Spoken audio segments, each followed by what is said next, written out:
कहानी की शुरुआत में दिखाया जाता है एक लड़का जिसका नाम रिचर्ड है, जो बेहद डरा हुआ होता है और अंधेरी रात में तेजी से भाग रहा होता है, जैसे कोई उसका पीछा कर रहा हो।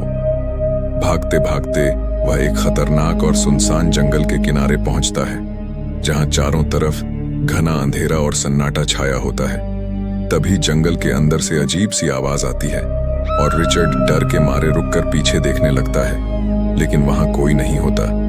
अचानक उसे एक भयानक सपना दिखाई देता है। खून से सने चेहरे, डरावने ज़ॉम्बी जो उसकी तरफ बढ़ रहे होते हैं। रिचर्ड डर कर चीखते हुए होश में आता है और समझता है कि यह सिर्फ एक सपना था, लेकिन डर अब भी खत्म नहीं हुआ होता। वह आगे बढ़ता है। तभी रास्ते में एक बड़ा पेड़ गिरा हुआ मिलता है, जैसे किसी ने जानबूझकर रास्ता रोका हो। रिचर्ड पूरी ताकत लगाकर उस पेड़ को हटाता है और धीरे धीरे शहर की तरफ बढ़ता है, लेकिन शहर पहुंचते ही वह हैरान रह जाता है। चारों तरफ धुंध, टूटी गाड़ियां और सन्नाटा, जैसे यहां कोई जिंदा ही ना हो। अचानक पीछे से एक आवाज आती है।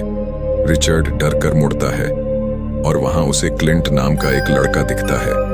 क्लिंट उसे बताता है कि पूरी दुनिया में एक खतरनाक वायरस फैल चुका है और ज्यादातर लोग ज़ॉम्बी बन चुके हैं। यह सुनकर रिचर्ड को अपने माँ बाप की याद आती है और वह अपने घर जाने की बात करता है, लेकिन क्लिंट उसे रोक देता है और कहता है कि अब वहां सिर्फ मौत है। दोनों मिलकर शहर में आगे बढ़ते हैं और किसी जिंदा इंसान की तलाश करते हैं। तभी उन्हें एक बड़ी बिल्डिंग दिखाई देती है, जहां अंदर बहुत लोग होते हैं, लेकिन जब वे ध्यान से देखते हैं तो पता चलता है कि वो सभी ज़ॉम्बी बन चुके हैं।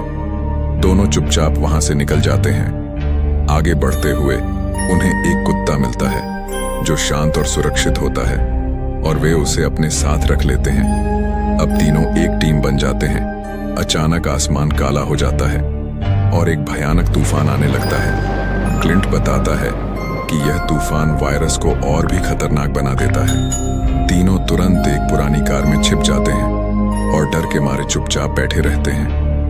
तूफान खत्म होने के बाद वे एक घर के पास रुकते हैं, जहां से मदद की आवाज आ रही होती है।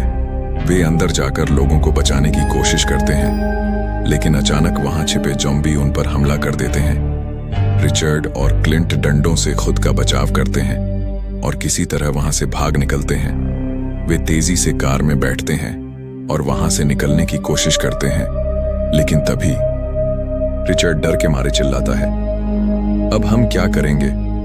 और यहीं पर कहानी एक खतरनाक मोड़ पर रुक जाती है।